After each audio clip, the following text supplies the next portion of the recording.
이게 뭔 냄새야? 이 거지 노인네 냄새인게냐? 내 집에는 도둑질 하려고 온 것이냐? 사모라, 당장 관아에 신고하거라. 큰 며느리가 한 손으로 코를 틀어막으며 눈먼 박물장수로 변장한 시어머니를 향해 매섭게 쏘아붙였습니다. 한여름 무더위 속 썩은 젓갈 냄새를 풍기는 초라한 몰골로 시어머니는 굳게 닫힌 대문 앞에 힘없이 주저앉고 말았지요. 허나 둘째 며느리의 집에서는 이날 밤 전혀 다른 광경이 펼쳐지고 있었답니다. 그리고 얼마 뒤 이 초라한 눈먼 박물장수의 정체가 밝혀지던 날, 두 며느리에게는 어떤 일이 일어나게 될까요? 오늘 이야기 속 증좌 없는 도둑 누명이라는 소재는 조선의 법전인 경국대전 형전에 실려있는 반좌율에 그 뿌리를 두고 있습니다. 반좌율이란 남을 죄인으로 무고한 자에게 바로 그 무고한 죄와 같은 벌을 되돌려 지우던 법으로 행색만 보고 함부로 사람을 도덕적으로 몰아세우는 일을 조선 사회가 얼마나 엄중히 경계했는지를 잘 보여줍니다. 그 법도 위에서 펼쳐지는 시어머니와 두 며느리의 이야기 지금 시작합니다. 저기 저 집은 어느 댁의 집이길래 저리 으리으리한가? 이 동네 사람이 아닌가 보. 저 집은 권씨댁 종가라오. 경상도 경주 땅 한 자락에 자리 잡은 작은 고을이었습니다. 이 고을 어귀에 들어서면 누구든 발걸음을 멈추고 올려다보게 되는 기와집 한 채가 있었으니 대문 기둥에 세월의 이끼가 켜켜이 앉아 있어도 처마 끝에 곡선만은 여전히 기품을 잃지 않은 그런 집이었어요. 3대 전만 하여도 이 집안에서는 대제학을 지낸 어른이 나셨고 문과에 급제한 자손이 줄줄이 이어져 고을 수령들도 이 대갑을 지날 때면 가마에서 내려 걸어갔다는 이야기가 전해 내려오곤 했지요. 그러나 세월이라는 것이 참으로 무심한 것이어서 3대가 지나는 동안 벼슬길은 조금씩 끊어져 갔고 이제는 그 화려했던 이름만이 마을 사람들의 입에서 입으로 전해질 뿐이었습니다. 곡간의 곡식은 예전만 못했고 종가라는 이름이 주는 무게에 비해 살림은 오히려 헐거워져 있었으니 그것이 이 집안의 겉과 속이 다른 사연이었던 것이지요. 이 집안의 종부로 30년 넘게 자리를 지켜온 이가 바로 오씨 부인이었습니다. 올해 나이 67, 쪽지은 머리에는 서리가 짙게 내려앉았으나 등만은 꼿꼿하여 마을 사람들 사이에서는 종부 어른 앞에 서면 거짓말이 오래 버티지 못한다는 말이 돌 정도였답니다. 목소리를 높이는 일이 좀처럼 없었으되 한번 눈길을 던지면 아랫사람들의 발걸음이 절로 빨라졌고 회초리를 든 적이 없었으되 그 존재만으로도 집안의 법도가 흐트러지지 않았으니 이것이 이 어른이 30년을 지켜온 위엄이었던 것입니다. 그런데 이 오씨 부인에게는 마을 사람들이라면 누구나 안타까워하는 사연이 하나 있었습니다.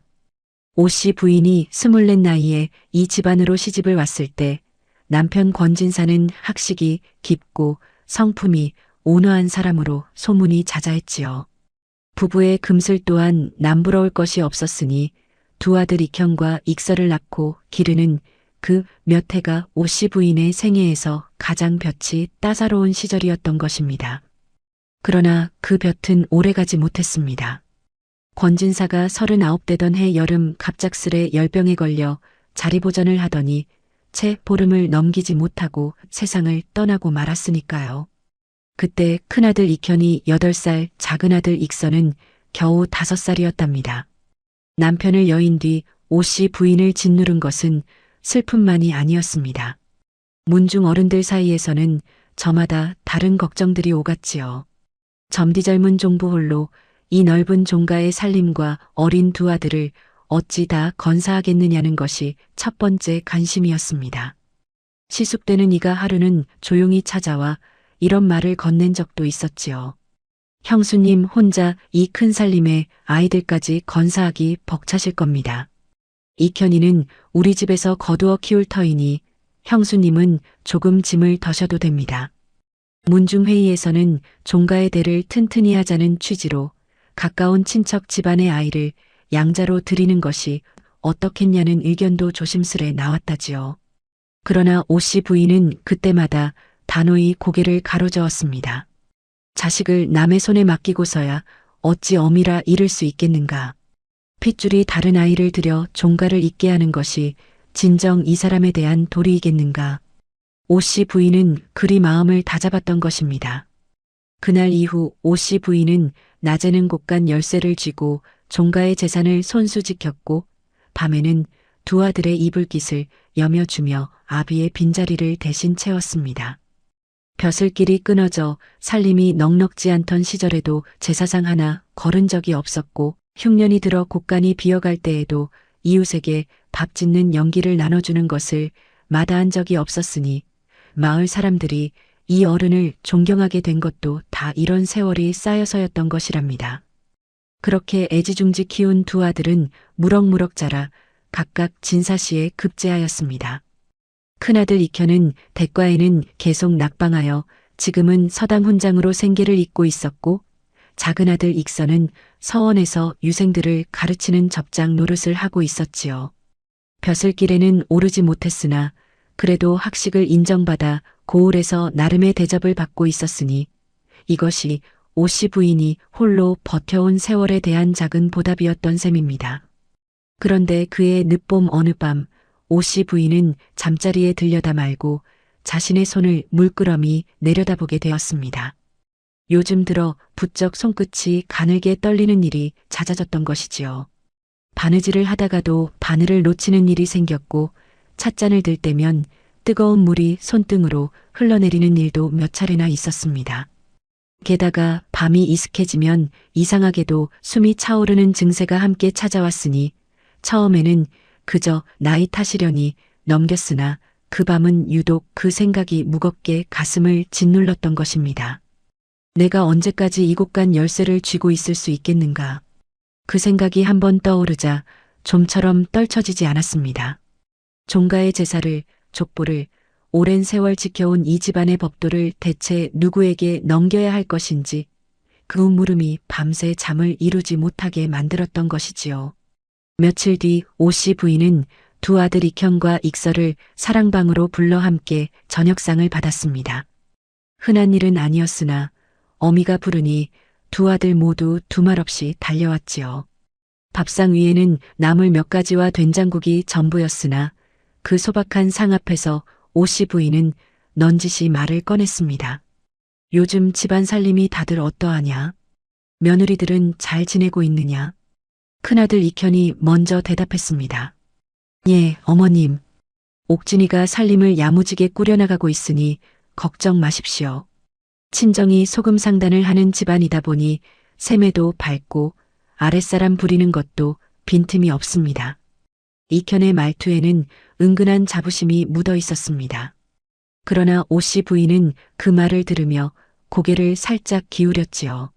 며느리가 셈에 밝고 살림을 야무지게 꾸린다는 것과 사람의 마음을 헤아릴 줄 안다는 것은 다른 문제라는 것을 이 어른은 오랜 세월을 살며 이미 깨우치고 있었던 것입니다. 이번에는 작은아들 익서에게 물었습니다. 익서 너는 어떠하냐? 다연이는 잘 지내고 있느냐? 익서는 형처럼 자랑을 늘어놓지 않았습니다. 다만 조용히 미소를 지으며 짧게 답했지요. 다연이는 마음이 넉넉한 아이입니다. 어머님. 그 짧은 한마디에 담긴 무게가 예사롭지 않았습니다. 화려한 말은 아니었으나 아들의 눈빛에 아내에 대한 믿음이 고스란히 담겨 있었으니까요. 오씨 부인은 그 눈빛을 놓치지 않고 지켜보았습니다. 두 아들이 물러간 뒤 오씨 부인은 홀로 등잔불 앞에 앉아 한참을 생각에 잠겼습니다. 두 며느리에 대한 소문은 이미 여러 갈래로 귀에 들어와 있었지요. 큰 며느리 옥진은 예를 갖출 줄 알고 손끝이 야무지다는 칭찬이 많았으나 한편으로는 아랫사람을 대할 때 유독 까다롭다는 뒷말도 함께 따라다녔습니다. 작은 며느리 다연은 혼수라고 해봐야 옹기 항아리 몇 개가 전부였으나 어려운 이웃을 그냥 지나치는 법이 없다는 이야기가 마을에 퍼져 있었지요. 소문만으로는 사람을 알 수 없는 법이다. 오씨 부인은 그리 생각했습니다. 사람이란 겉으로 보이는 예의와 실제 마음속에 품은 정이 다를 수 있다는 것을 이 어른은 스스로의 지난 세월을 통해 뼈저리게 알고 있었던 것입니다. 종가의 안주인이라는 자리는 곳간 열쇠 하나 물려주는 것이 아니라 이 집을 찾아오는 모든 이에게 어떤 얼굴을 보여주느냐를 결정하는 자리였으니까요. 그리고 그것은 직접 겪어보지 않고서는 결코 알 수 없는 것이었습니다. 오씨 부인은 마침내 마음을 정했습니다. 눈으로 직접 확인하는 수밖에 없다고요. 오씨 부인은 자리에서 일어나 오래도록 자신을 모셔온 늙은 하인 갑순을 불러들였습니다. 갑순은 이 종가에서 30에 가까이 일을 해온 여인으로 오씨 부인의 속내를 가장 잘 헤아리는 사람이었지요. 갑순아. 예, 마님. 내 한 가지 부탁이 있다. 저작거리에 가면 객가에서 젓갈을 나르는 여인들이 입는 옷이 있을 것이다. 다해진 남색 무명 치마 한 벌과 냄새가 절어있는 무명 배자 하나를 구해오너라. 갑순의 눈이 휘둥그레졌습니다. 마님, 그런 옷은 어디에 쓰시려고. 그리고 쌀풀도 좀 쑤어오고 낡은 지팡이도 하나 챙겨오너라. 물건을 담을 바구니도 필요하겠구나. 갑순은 도무지 영문을 알 수 없었으나 오씨 부인의 눈빛이 평소와 다르다는 것을 금세 알아챘습니다. 이 어른이 한번 마음을 정하면 좀처럼 돌이키는 법이 없다는 것을 갑순은 오랜 세월 곁에서 지켜보아 익히 알고 있었던 것이지요. 결국 갑순은 더 캐묻지 못하고 고개를 숙였습니다. 예, 마님. 내일 아침 저작거리에 다녀오겠습니다.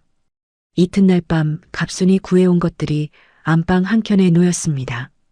객가 젓갈 장수가 입던 무명 치마는 군데군데 헤어져 실밥이 드러나 있었고 소매 끝에는 오래된 얼룩이 누렇게 배어 있었지요.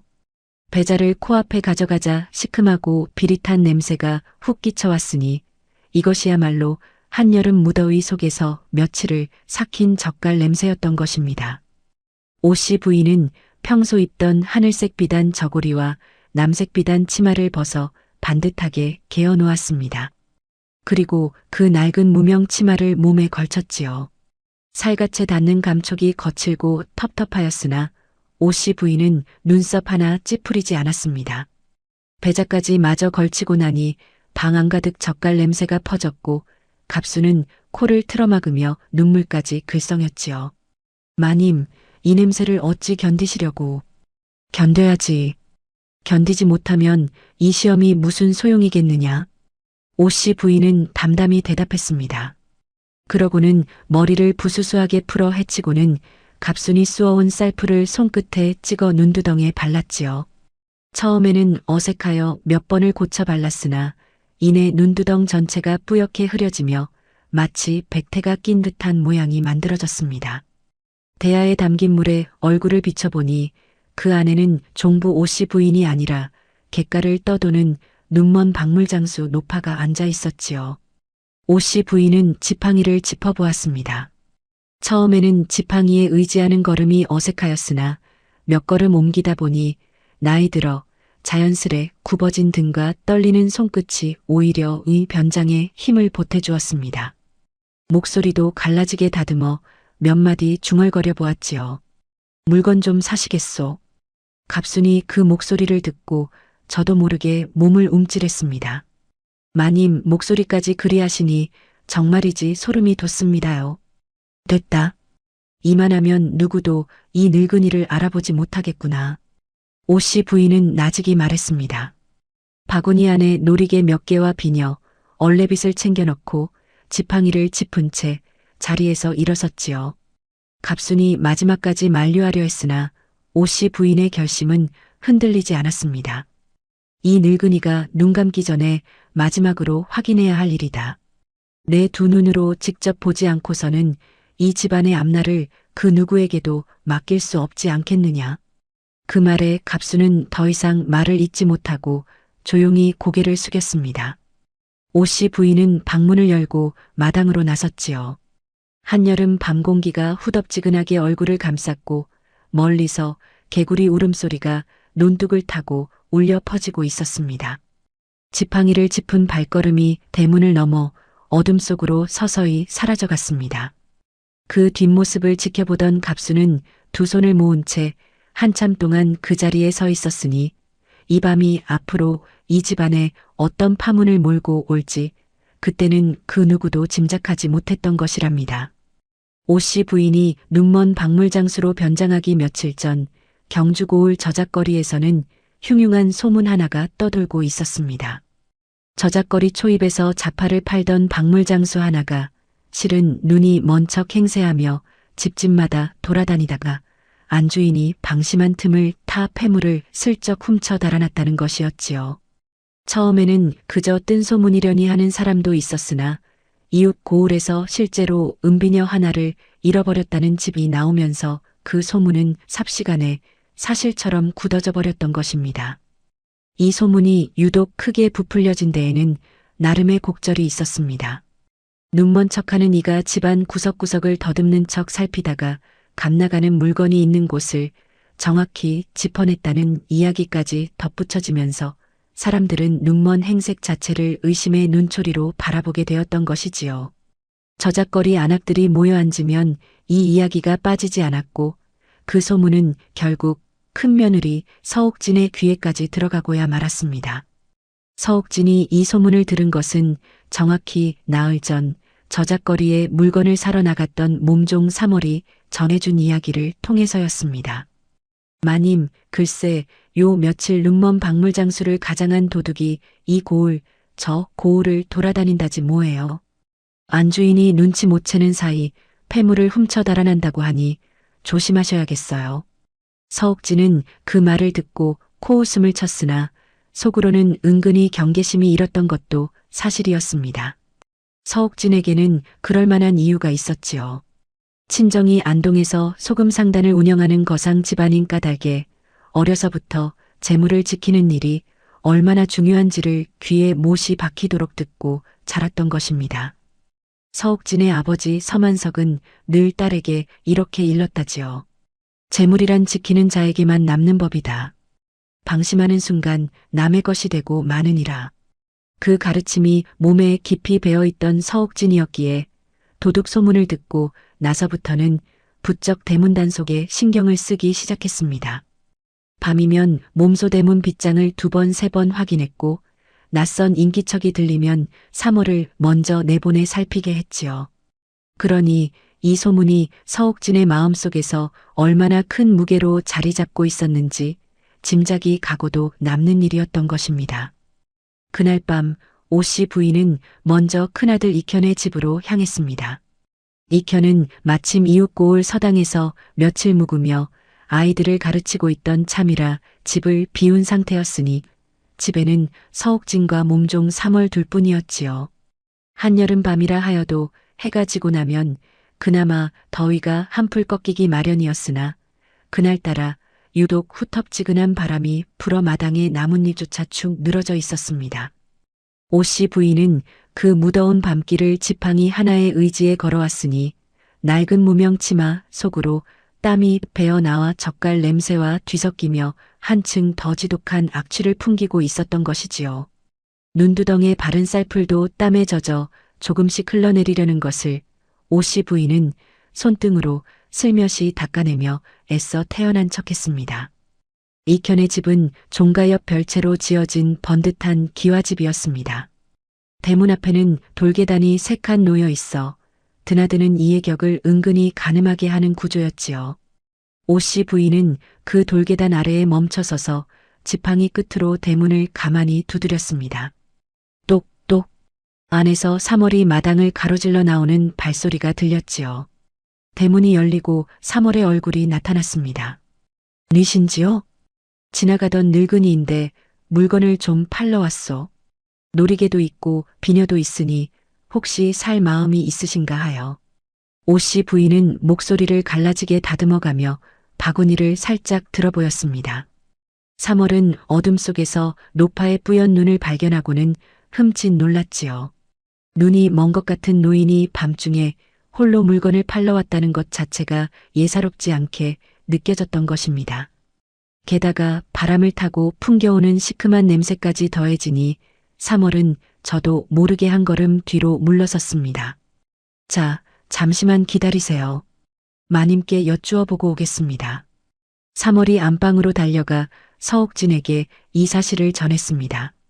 마님, 대문 밖에 눈먼 박물장수 노파가 하나 와 있는데 물건을 팔겠다고 하네요. 그 말을 듣는 순간 서옥진의 얼굴빛이 삽시간에 변했습니다. 나흘 전 3월에게서 들었던 그 소문이 머릿속을 번개처럼 스치고 지나갔던 것이지요. 눈먼 척하며 집집마다 돌아다니는 도둑, 안주인이 방심한 틈을 노려 폐물을 훔쳐 달아난다는 바로 그 이야기였습니다. 뭐라고? 눈먼 박물장수라고 했느냐?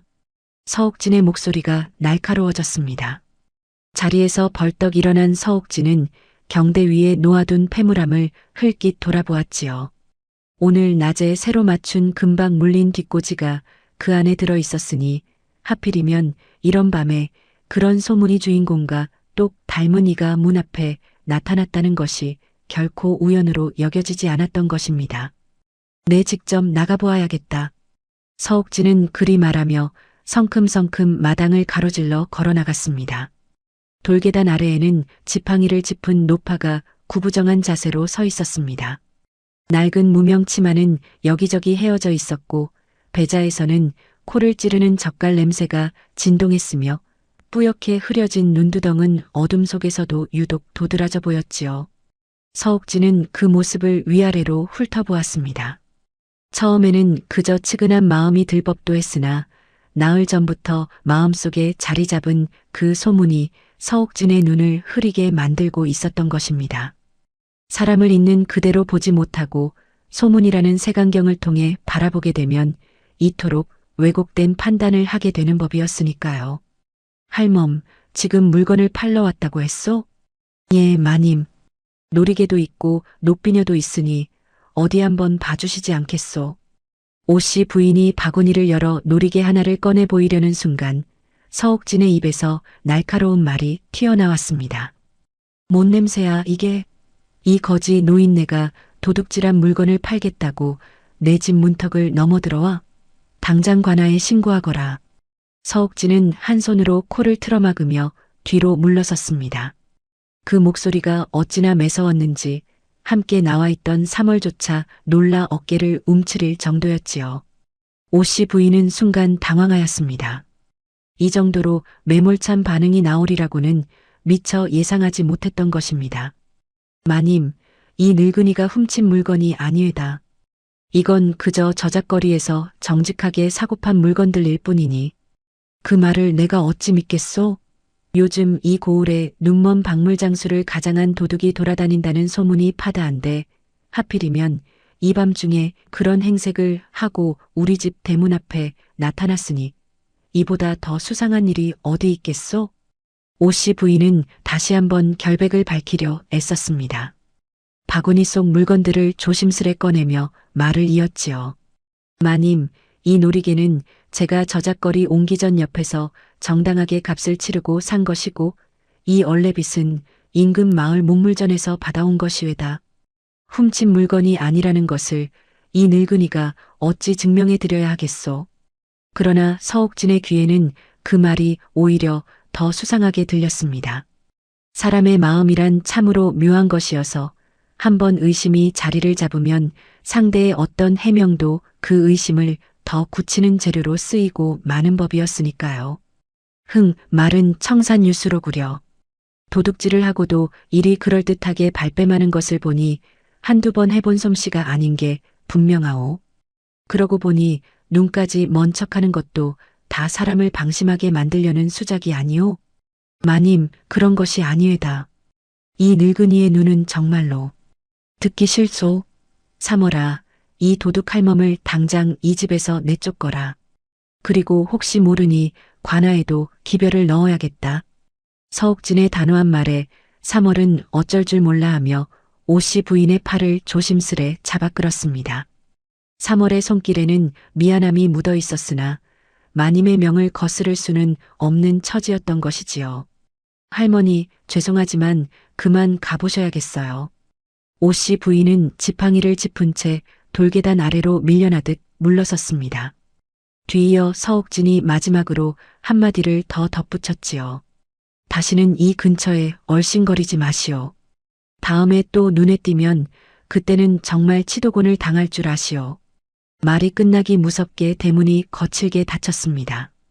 쿵 하는 소리가 한여름 밤 공기를 갈랐고 그 소리에 놀란 풀벌레 울음소리마저 잠시 멎었지요. 안쪽에서 서옥진이 사몰에게 뭐라 지시하는 소리가 희미하게 들려왔으나 정확한 말까지는 알아들을 수 없었습니다.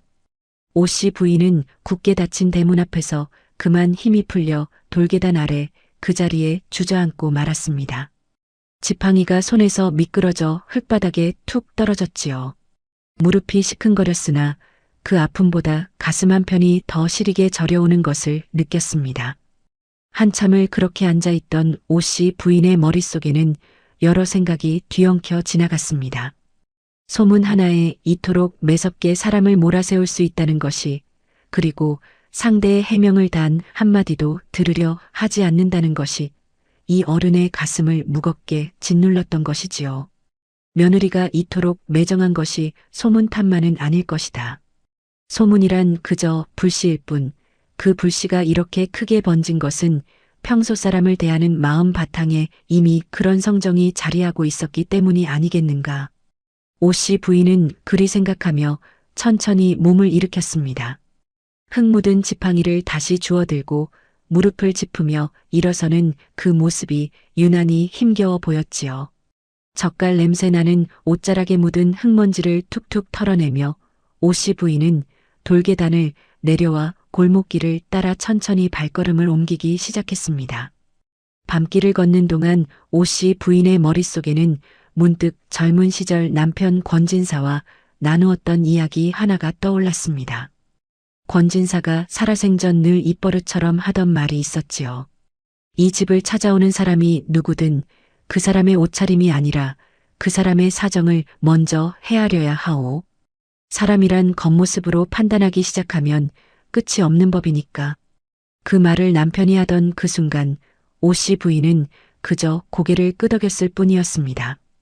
그러나 오늘 이 밤 자기 아들의 집 대문 앞에서 도둑 취급을 당하고 나니 그 옛말이 새삼 다른 무게로 가슴에 와닿았던 것이지요. 여보, 당신이 살아계셨다면 오늘 이 일을 보고 뭐라 하셨겠소? 오씨 부인은 나직이 혼잣말을 중얼거렸습니다. 바람 한 줄기가 불어와 그 말을 어둠 속으로 실어갔지요. 골목을 빠져나온 오씨 부인은 마을 뒤편으로 이어지는 야트막한 언덕길에 접어들었습니다. 낮에도 인적이 드문 길이었으나 이 밤에는 더더욱 고요하여 오직 풀벌레 소리와 멀리서 들려오는 게 짖는 소리만이 정막을 채우고 있었지요.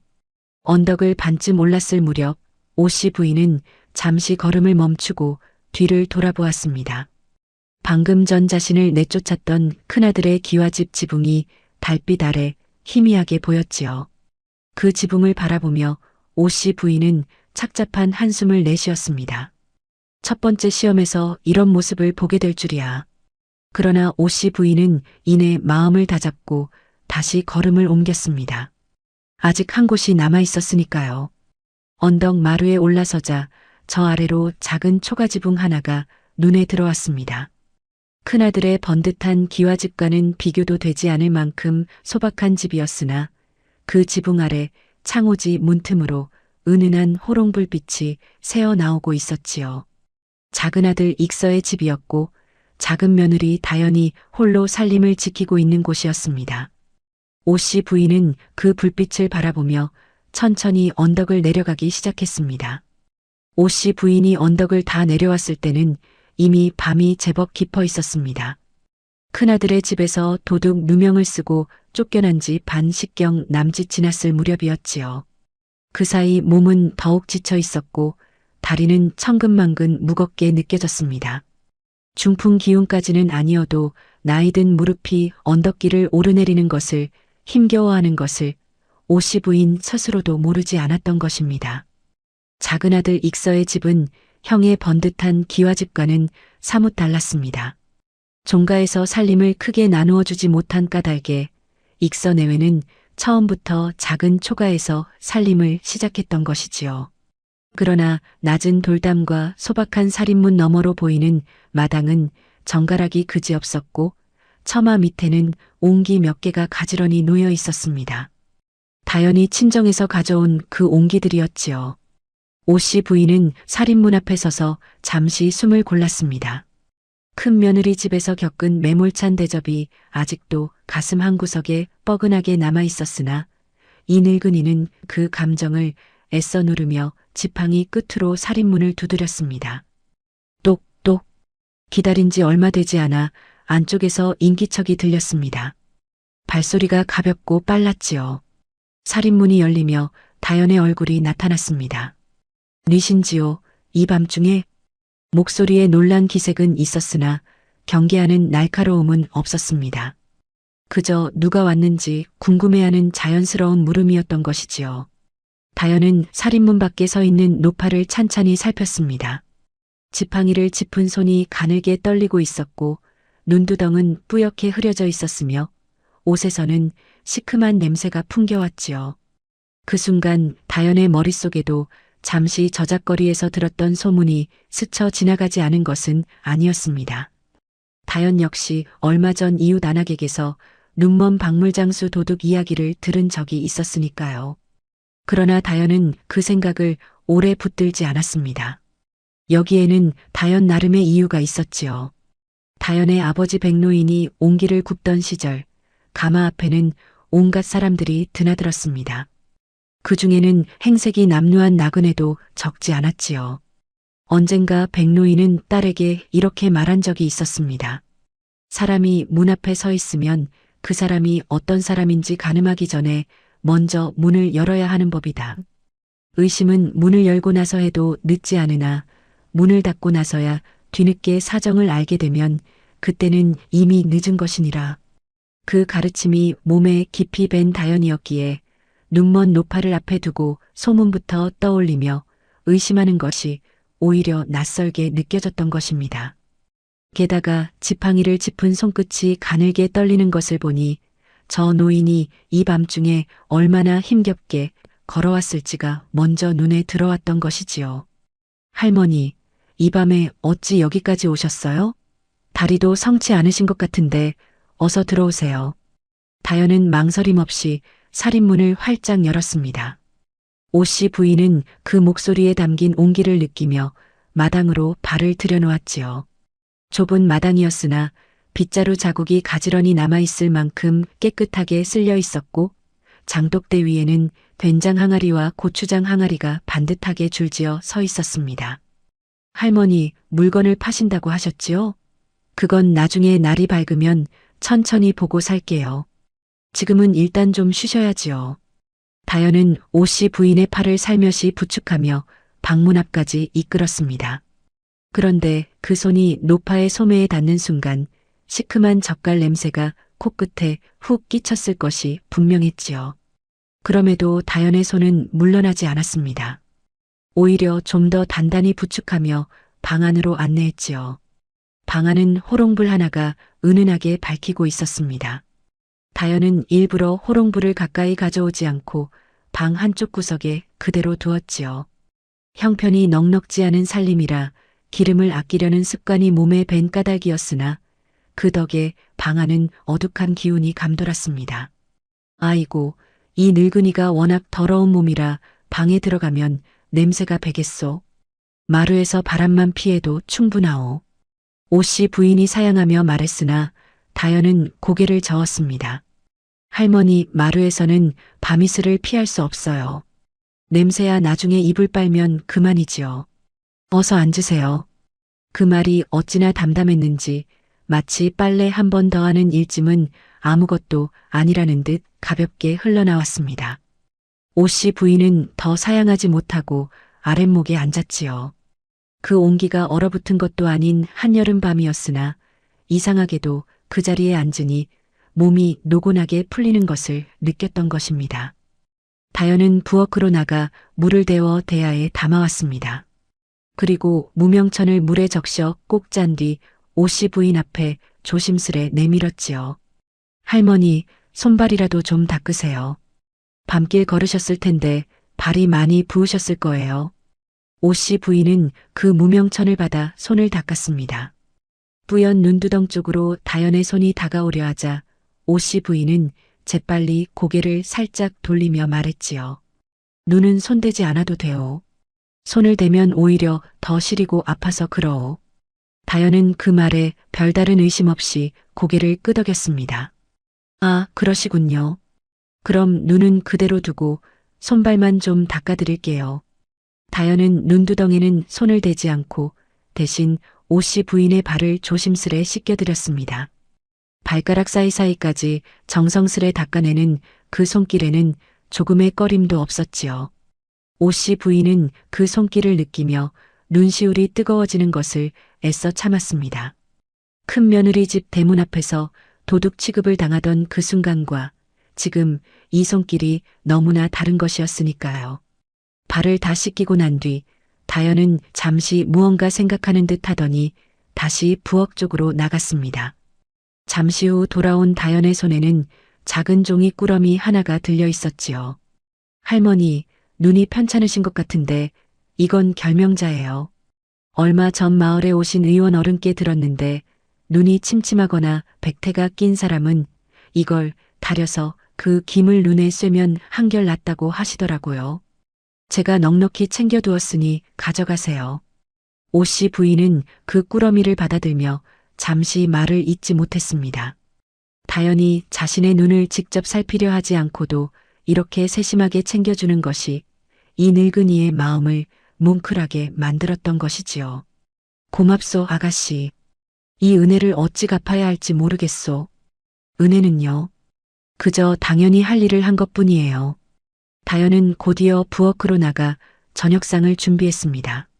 늦은 밤이었으나 오씨 부인이 며칠 굶은 것처럼 보인다는 핑계로 이 밤에 나선 것이었으니 다현은 그 말을 곧이곧대로 믿고 정성껏 상을 차렸던 것이지요. 잠시 후 소반 위에 조밥 한 그릇과 시래기국 그리고 열무김치 한 접시가 조촐하게 차려져 들어왔습니다. 할머니, 변변찮은 상이지만 천천히 드세요. 오씨 부인은 수저를 들었습니다. 시래기국을 한술 떠 마시니 구수한 맛이 입안에 은은하게 퍼졌지요. 밥을 먹는 동안 다현은 옆에 앉아 자연스레 말을 건넸습니다. 할머니, 가족은 안 계세요? 이 밤에 홀로 다니시는 게 마음에 걸려서요. 자식이 있기는 한데 다들 각자 살림을 차려나가서 이 늙은이가 갈 곳이 마땅치 않다오. 오씨 부인은 일부러 말끝을 흐렸습니다. 다현은 더 캐묻지 않았지요. 다만 눈빛이 잠시 어두워졌다가 이내 다시 밝아지며 조용히 말했습니다. 그러셨군요. 오늘 밤은 여기서 편히 쉬시고 가세요. 밥을 다 먹은 뒤 오씨 부인은 문득 궁금함을 참지 못하고 물었습니다. 아가씨, 하나 물어봐도 되겠소? 왜 이렇게 남모르는 늙은이한테 잘해주는 거요? 이 냄새에 이 꼴을 보면 보통은 문도 안 열어줄 텐데 말이요. 다현은 잠깐 생각에 잠기는 듯 하더니 조용히 답했습니다. 저희 아버지가 옹기를 구우셨거든요. 가마 앞에 온갖 사람들이 드나들었는데 어떤 사람은 정갈한 옷을 입고 왔고 어떤 사람은 할머니처럼 남루한 행색으로 왔어요. 그런데 아버지가 늘 그러셨어요. 문 앞에 선 사람의 사정을 알기도 전에 문을 닫아버리면 나중에 후회해도 늦는다고요. 그래서 저는 누가 찾아오든 일단 문부터 열어야 한다고 배웠어요. 오씨 부인은 그 말을 듣고 한참 동안 말을 잇지 못했습니다. 옹기장이의 딸이 배운 것은 흙을 빚는 손재주만이 아니라 사람을 대하는 마음가짐이었던 것이지요. 두 사람이 밥상을 사이에 두고 도란도란 이야기를 나누던 그때였습니다. 살인문 밖에서 다급한 발소리와 함께 사내의 굵은 목소리가 들려왔습니다. 이리 오너라. 이 집에 아무도 없느냐?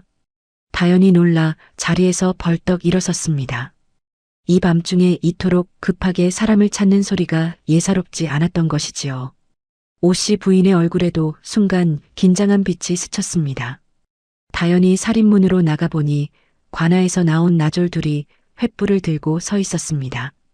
무슨 일이신지요? 나졸 하나가 다현을 위아래로 훑어보며 물었습니다.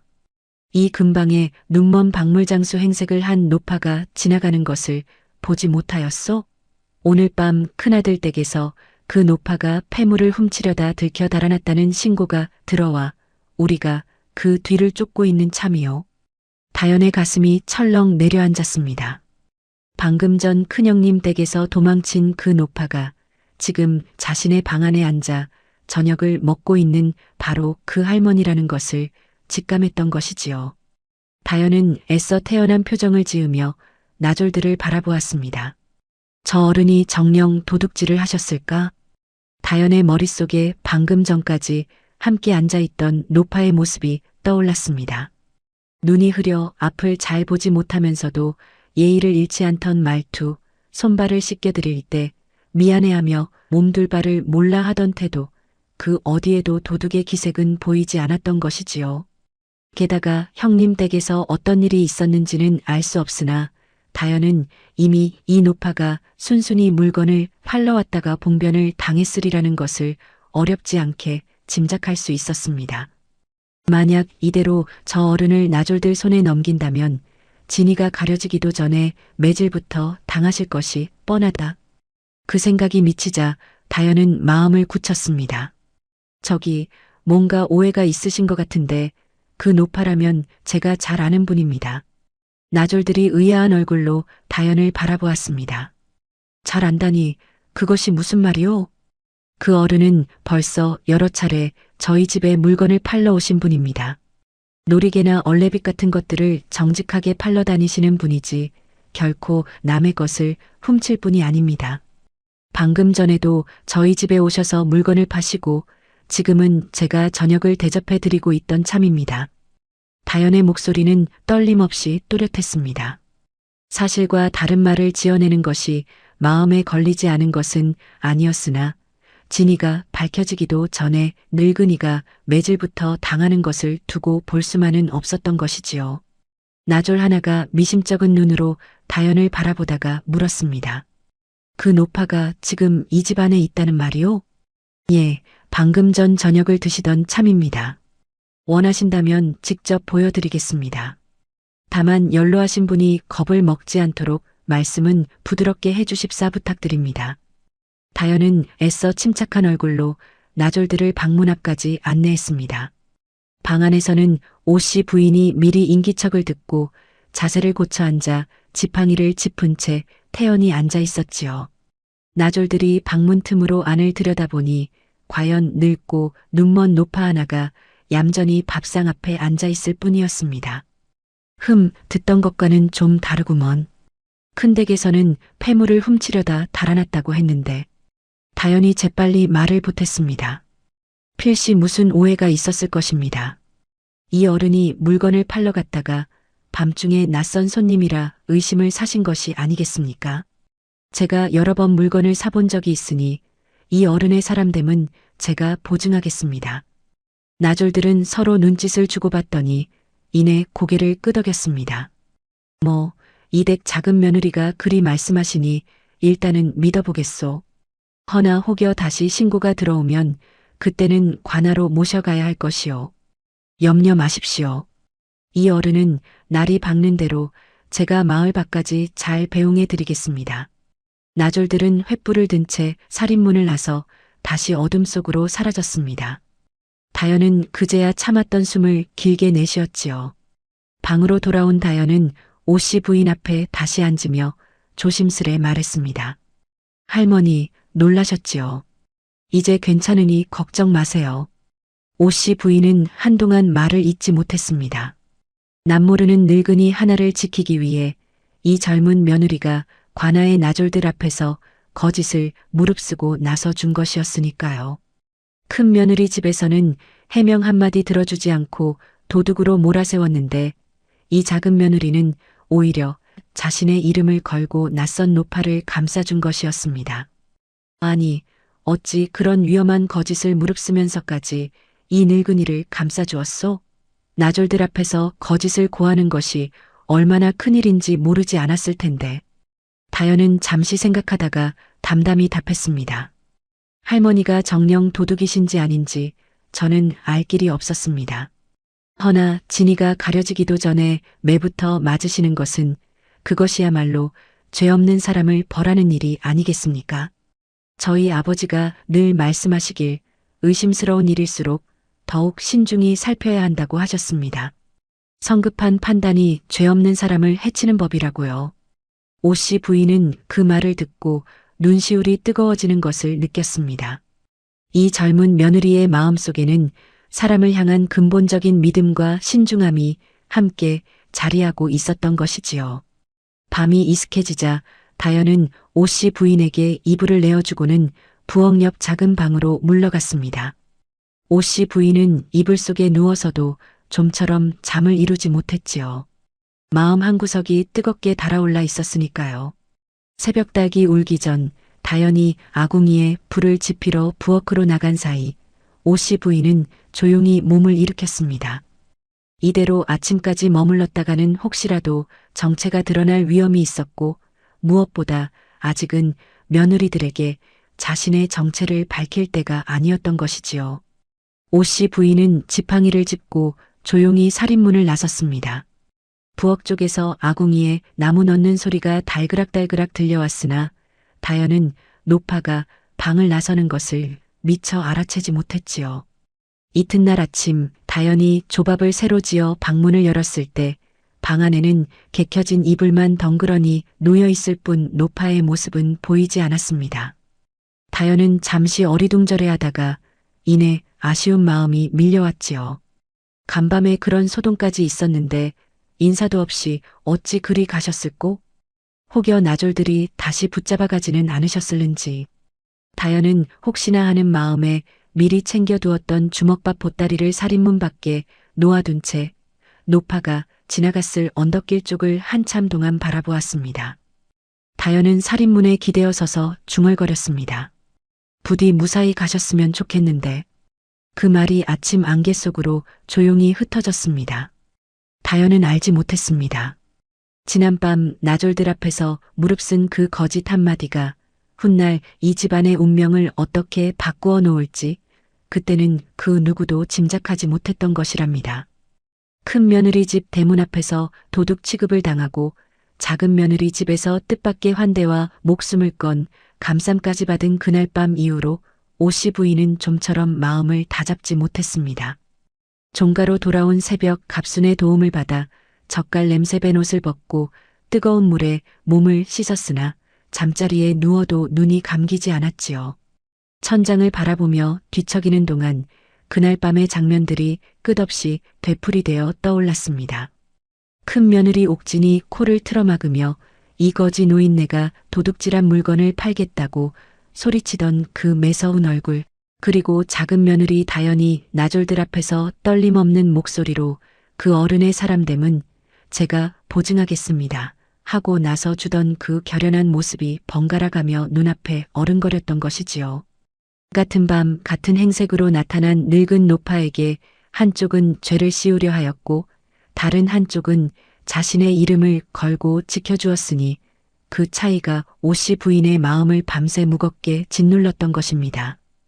무엇보다 오씨 부인을 놀라게 한 것은 다연이 나졸들 앞에서 거짓을 고하면서까지 낯선 노파를 지켜주었다는 사실이었습니다. 그것은 단순히 인정 많은 마음 씀씀이를 넘어서는 것이었지요. 자칫 잘못되면 관아를 속인 죄로 다연 자신에게까지 화가 미칠 수 있는 위험한 일이었으나 다연은 그 위험을 무릅쓰고도 망설임이 없었던 것입니다. 닷새를 고민한 끝에 오씨 부인은 마침내 결심을 세웠습니다. 두 아들 내외를 한자리에 함께 불러 큰아들 부부부터 먼저 이야기를 나누고 그 다음 작은아들 부부를 따로 부르기로 한 것이었지요. 오씨 부인은 사람을 보내어 큰아들 익현 내외를 종가로 불렀습니다. 안방에 들어선 두 사람은 나란히 자리를 잡고 앉았습니다. 서옥진은 어딘지 모르게 긴장한 기색이 역력했지요. 사실 서옥진에게는 지피는 구석이 있었던 것입니다.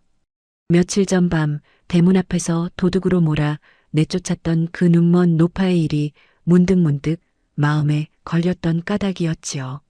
게다가 그날 밤 나조를 불러 뒤쫓게 한 일까지 있었으니 혹시 그 노파에게 무슨 병고라도 생긴 것은 아닌지 은근히 불안한 마음도 없지 않았습니다. 오씨 부인은 찻잔을 앞에 두고 두 사람을 한참 동안 바라보았습니다. 그리고 천천히 입을 열었지요. 익현아, 큰아가. 내 오늘 너희 둘을 함께 부른 것은 다름이 아니라 며칠 전 밤에 있었던 일을 이야기하고자 합니다. 서옥진의 손끝이 미세하게 떨렸습니다. 닷새 전밤 이 집 대문을 두드린 눈먼 박물장수 노파가 기억나느냐? 그리고 그 밤 내가 나조를 불러 그 노파를 뒤쫓게 한 일도 기억하느냐? 서옥진의 얼굴빛이 순식간에 굳었습니다. 옆에 앉은 이현도 영문을 몰라 아내와 어머니를 번갈아 바라보았지요. 나졸이라니요, 어머님. 그런 일이 있었습니까? 이현이 놀라 물었습니다. 그날 밤 이현은 이웃 고을에 있었으니 이 일을 전혀 알지 못하고 있었던 것이지요. 서옥진은 남편의 그 물음에 더욱 당황하였습니다. 그날 밤에 웬 늙은 박물장수가 대문을 두드리기에 요즘 소문이 흉흉하여 그만 도둑인 줄 알고 나졸에게 기별을 넣었습니다. 서옥진은 말끝을 흐리며 남편의 눈치를 살폈습니다. 이현의 얼굴에 당혹감이 스치는 것을 보며 서옥진은 급히 말을 이었지요. 서방님도 아시다시피 요즘 이 고을에 눈먼 박물장수를 가장한 도둑이 돌아다닌다는 소문이 파다하지 않습니까? 그날 밤 마침 그런 행색의 노파가 대문 앞에 나타났으니 저로서는 경계하지 않을 수 없었습니다. 오씨 부인은 그 말을 가만히 듣고 있다가 다시 물었습니다. 경계했다는 것이 코를 틀어막고 도둑이라 몰아세우며 그 노파가 채 대문을 벗어나기도 전에 나조를 풀어 뒤쫓게 한 것이더냐? 서옥진의 낯빛이 하얗게 질렸습니다. 시어머니가 어찌 그날 밤의 정황을 이렇게 자세히 심지어 나조를 부른 일까지 알고 있는 것인지 그 의문이 머릿속을 어지럽게 만들었던 것이지요. 이현도 아내의 표정이 심상치 않은 것을 보며 자세를 고쳐 앉았습니다. 어머님이 그것을 어찌 아십니까? 부인, 대체 그날 밤 무슨 일이 있었던 것이오? 서옥진은 더 이상 숨길 수 없다는 것을 깨달았습니다. 떨리는 목소리로 그날 밤의 일을 하나둘 털어놓기 시작했지요. 눈먼 노파가 물건을 팔러 왔다고 했던 것, 소문을 떠올리며 의심했던 것, 노파의 해명을 듣지 않고 몰아세웠던 것, 대문을 닫고 나졸에게 기별을 넣었던 것까지 그 모든 일이 서옥진의 입을 통해 낱낱이 드러났습니다. 오씨 부인은 찻잔을 조용히 내려놓으며 말했습니다. 그 눈먼 노파가 바로 이 어미였다. 방 안에 침묵이 떨어졌습니다. 서옥진의 얼굴에서 핏기가 완전히 가셨습니다. 찻잔을 쥐고 있던 손가락이 가늘게 떨리기 시작했고 입술이 달싹거렸으나 소리가 나오지 않았지요. 어머님, 그게 무슨 말씀이세요? 이현 역시 놀라움을 감추지 못하고 어머니를 바라보았습니다. 오씨 부인은 천천히 그간의 사정을 설명했습니다. 몸이 예전만 못하여 손끝이 떨리고 밤마다 숨이 차오르는 것을 느낀 지 오래되었다는 것, 그로 인해 종가의 앞날을 두 며느리 중 누구에게 맡길 것인지 고심해 왔다는 것, 소문만으로는 사람을 알 수 없기에 직접 눈으로 확인하고자 했다는 것을 차례차례 밝혔던 것이지요. 서옥진은 그 이야기를 들으며 온몸이 얼어붙는 것 같았습니다. 자신이 나조를 풀어 뒤쫓게 한 그 노파가 다름 아닌 시어머니였다는 사실을 깨닫는 순간 등줄기에 식은땀이 흘러내렸습니다. 만약 그날 밤 나졸들이 다연의 집이 아니라 다른 곳에서 시어머니를 붙잡았더라면 시어머니가 관아에 끌려가 매질이라도 당했을지 모른다는 끔찍한 상상이 뒤늦게 밀려왔던 것이지요. 서옥진의 무릎이 앞으로 꺾이며 고개가 바닥에 닿을 듯 숙여졌습니다. 눈에서 굵은 눈물이 뚝뚝 떨어지기 시작했지요. 어머님, 소부가 정녕 몰라배웠습니다. 나졸까지 풀어 어머님을 뒤쫓게 하였으니 그 밤 어머님이 얼마나 놀라고 두려우셨겠습니까? 소부의 죄가 이루 말할 수 없이 크옵니다. 부디 용서하여 주십시오. 오씨 부인의 눈은 흔들리지 않았습니다. 호롱불 그림자가 길게 드리운 방 안에서 오씨 부인은 낮고 무거운 목소리로 말을 이었지요. 몰랐다고 하니 알았더라면 잘 대했겠느냐? 그 말이 지금 내 스스로에게도 부끄럽지 않으냐? 더구나 그저 소문 하나만을 믿고 그 사람의 해명은 한마디도 들으려 하지 않은 채 나졸까지 풀어 뒤쫓게 하였으니 만약 그 밤 이 어미가 작은 아가의 집에 이르지 못하고 길에서 나졸들에게 붙잡혔더라면 어찌 되었겠느냐. 진이가 가려지기도 전에 매질부터 당하였을 것이 아니냐. 서옥진은 흐느끼며 아무 대답도 하지 못했습니다. 사람을 대하는 법이란 그 사람이 내게 이로울 때와 해로울 때가 달라서는 안 되는 것이다. 도둑으로 몰기 전에 그 사람이 정말 도둑인지 아닌지를 살피는 것이 먼저이니라. 증자도 없이 사람을 죄인으로 만들고 관아까지 동원하는 것은 한 집안의 안주이니 함부로 해서는 안 될 무서운 일이니라. 이현도 그 말을 들으며 고개를 들지 못했습니다. 오씨 부인은 자리에서 천천히 일어섰습니다. 오늘은 이만 물러가거라. 이 어미가 앞으로 더 할 말이 있을 것이다. 이현과 서옥진은 무거운 걸음으로 종가를 나섰습니다. 서옥진은 그날 이후 며칠을 두문불출하였다고 합니다. 다음 날 오후 오씨 부인은 이번에는 작은 아들 익서 내외를 종가로 불렀습니다. 익서는 서원일을 마치고 급히 달려왔고 다연도 앞치마를 두른 채로 서둘러 종가에 도착했지요. 오씨 부인은 두 사람을 방으로 들여 자리에 앉게 하였습니다. 그리고 잠시 뜸을 들이다가 물었지요. 익서야, 다연아. 닷새 전밤에 이 집에 박물장수 노파가 하나 찾아온 일이 있었더냐? 그리고 그 밤 나졸들이 찾아와 그 노파를 내놓으라 하였을 때 내가 어찌 대답하였는지도 이 어미에게 들려줄 수 있겠느냐? 다연의 눈이 크게 떠졌습니다. 어머님이 그 일을 어찌 아십니까? 익서도 옆에서 놀란 얼굴로 아내를 바라보았습니다. 다연에게서 그날 밤 이야기를 얼핏 전해 듣긴 했으나 나졸까지 다녀갔다는 사실은 익서도 처음 듣는 이야기였던 것이지요. 오씨 부인은 잠시 두 사람의 얼굴을 번갈아 바라보다가 조용히 입을 열었습니다. 그 눈먼 노파가 바로 이 어미였느니라. 그리고 그날 밤 내가 나졸들 앞에서 이 어미를 감싸며 여러 번 물건을 사본 사이라고 보증까지 서주었다는 것을 이 어미가 그 방 안에서 다 듣고 있었다.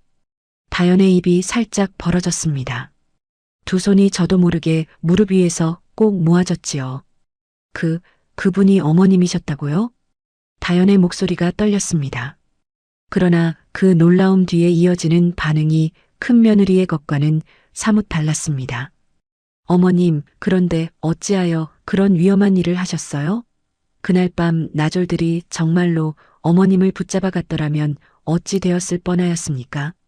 소부가 미처 알아보지 못하고 그저 낯선 노파련이 여겨 얼마나 놀라셨을지 그 밤 내내 어머님 마음을 헤아리지 못한 것이 송구스럽습니다. 다연의 목소리에는 조금의 원망도 조금의 계산도 섞여 있지 않았습니다. 오직 시어머니가 그날 밤 나졸들 앞에서 얼마나 두려웠을지를 염려하는 마음뿐이었지요. 오씨 부인은 다연의 그 말을 듣고 한동안 아무 말도 하지 못했습니다. 작은 아가. 예, 어머님. 잘했다. 낯선 늙은이 하나를 지키기 위해 나졸들 앞에서 거짓을 무릅쓰는 것이 결코 쉬운 일이 아니었을 것이다.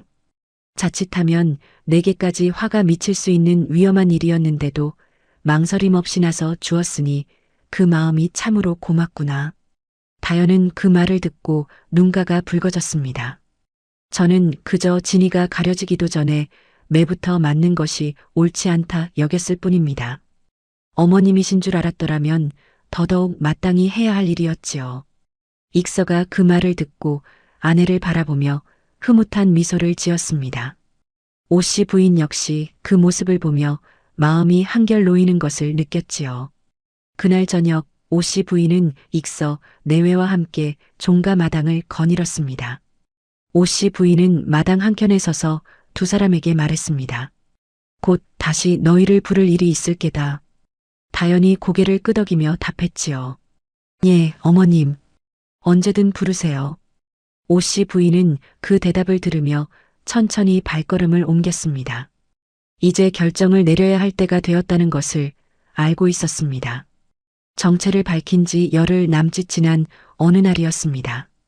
오씨 부인은 다시 두 아들을 종가로 불렀습니다. 이번에는 며느리들을 부르지 않고 아들 둘만 불렀으니 익현과 익서는 무슨 일인가 싶어 나란히 대청마루에 자리를 잡고 앉았지요. 여름 끝자락에 매미 소리가 마당 가득 울려 퍼지고 있었고 처마 밑에 매달린 풍경이 이따금 바람에 흔들리며 맑은 소리를 냈습니다.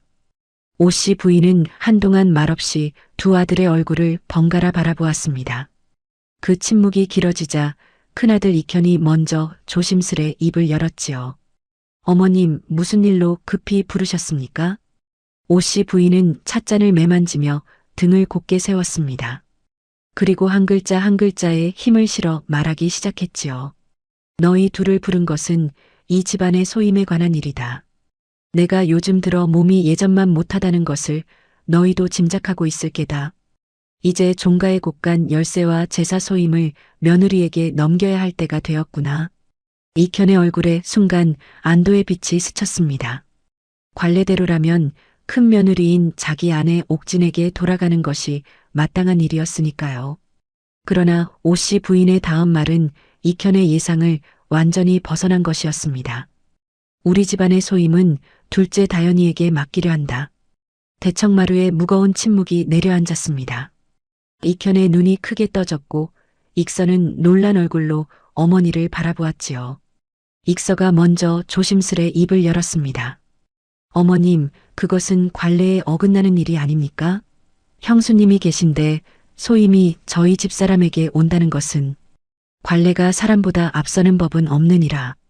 오씨 부인의 목소리는 단호했습니다. 소임을 맡는다는 것은 그저 곳간 열쇠를 주는 일이 아니다. 이 집을 찾아오는 사람에게 어떤 얼굴을 보이는가, 그것이 한 집안의 됨됨이를 결정하는 것이지 않겠느냐.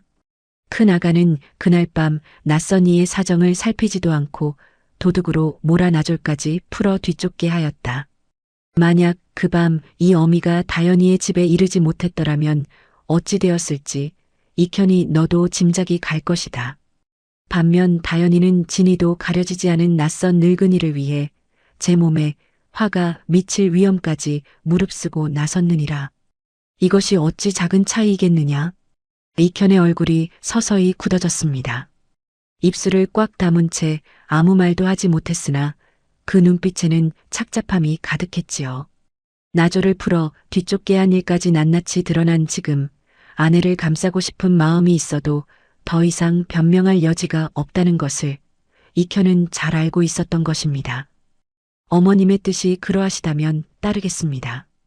그러나 그 목소리에 담긴 것은 온전한 순종이 아니라 억눌린 착잡함이었습니다.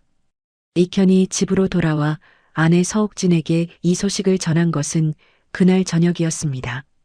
서옥진은 저녁상을 차려놓고 남편을 기다리고 있다가 이현의 낯빛이 심상치 않은 것을 보고 수저를 내려놓았지요. 서방님, 안색이 안 좋아 보이셔요. 무슨 일이 있으셨어요? 어머님이 종가의 모든 소임을 재수 씨에게 맡기기로 하셨소. 서옥진의 손이 그대로 멈추었습니다. 밥상 위에 국그릇에서 김이 모락모락 올라오고 있었으나 서옥진의 눈에는 그것이 더 이상 보이지 않았지요. 한참 동안 아무 말도 하지 못하다가 서옥진은 떨리는 목소리로 겨우 입을 열었습니다. 지금 뭐라고 하셨어요? 제가 큰 며느리인데 어찌 저를 제쳐두고 동서한테. 어머님의 결정이시오.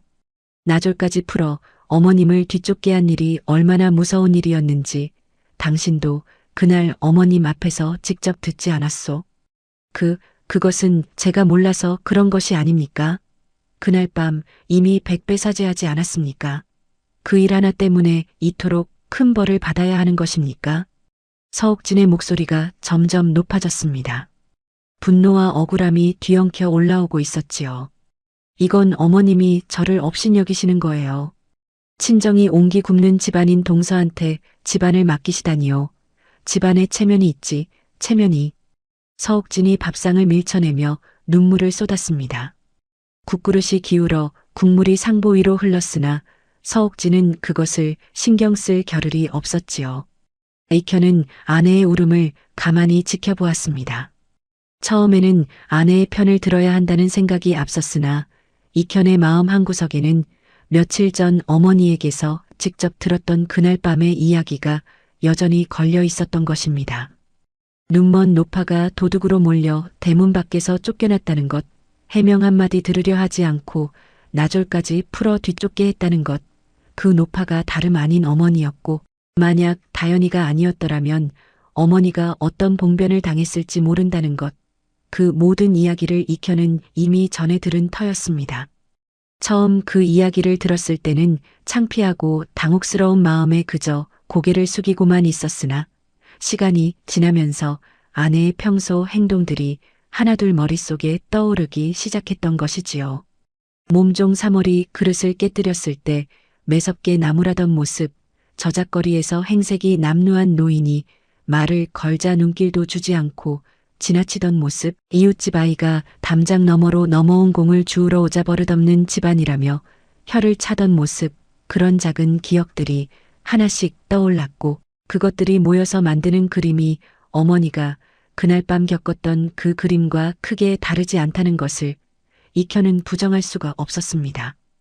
익혀는 한참을 망설이다 조심스레 입을 열었습니다. 어머님이 틀리지 않으셨을지도 모르오. 그날 밤 나졸까지 풀었다는 것이 생각하면 생각할수록 예사로운 일이 아니오. 서옥진의 울음이 뚝 멈추었습니다.